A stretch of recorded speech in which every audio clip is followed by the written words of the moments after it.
Abraham గారు ఏం చేశాడు? ஆபிரகாம் என்ன செய்தார்? దేవుడిచ్చిన వాగ్దానాన్ని தேவன் கொடுத்த வாக்குத்தத்தத்தை ఓర్పుతో సహించి பொறுமையோடு ఆ பெற்றுக்கொண்டு వాగ్దాన ఫలాన్ని పొందాడు. அந்த வாக்குத்தத்தோட பலனை ఎన్ని பெற்றுக்கொண்டார். సంవత్సరాలు? எத்தனை வருஷங்கள்? ఆయనకి 75వ సంవత్సరం వచ్చినప్పుడు దేవుడు మాట్లాడాడు.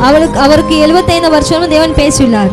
25 సంవత్సరములు 25 வருஷங்கள் కనిపెట్టుకొని కాத்துకొండు వాగ్దానం కొరకు కాచుకొని వాకుదత్తగా కాத்துకొండు ఆ ఫలాన్ని పొందాడు అంటే அந்த பலனை பெற்றுக்கொண்டு 25 సంవత్సరములు ఎంత స్ట్రగుల్ గురైంటాడో గమనించండి. 25 வருஷம் எவ்வளவு ஸ்ட்ரகிளுக்கு அவர் உள்ளாகிற நினைவு கூர்ந்து. అబ్రహాం ఇంట్లో పని వాళ్ళు పిల్లలు పుడుతున్నారు. ஆபிரகாமுடைய வீட்டிலே வேலைக்காரர் பிள்ளைகள்.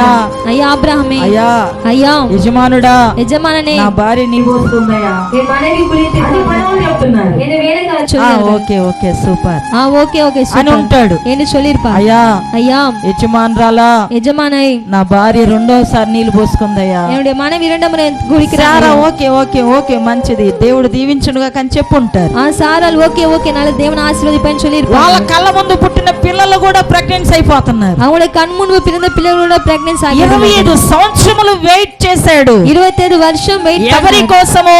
யாருக்காக? దేవుడిచ్చిన వాగ్దానం. దేవుని கொடுத்த వాగ్దానం. మహిమల దేవుడు, మహిమల దేవుడు ఒక మాట చెప్పాడు కదా, ఒక వార్త ఆ చెప్పాడు. మాట నెరవేర్చడానికి తగిన కాలమందు తగిన రీతిగా దేవుడు నిత్యముగా నాకు ఇవ్వగలడు అనే నమ్మకము ఆయనలో పుట్టించింది ఎవరు అంటే దేవుడే.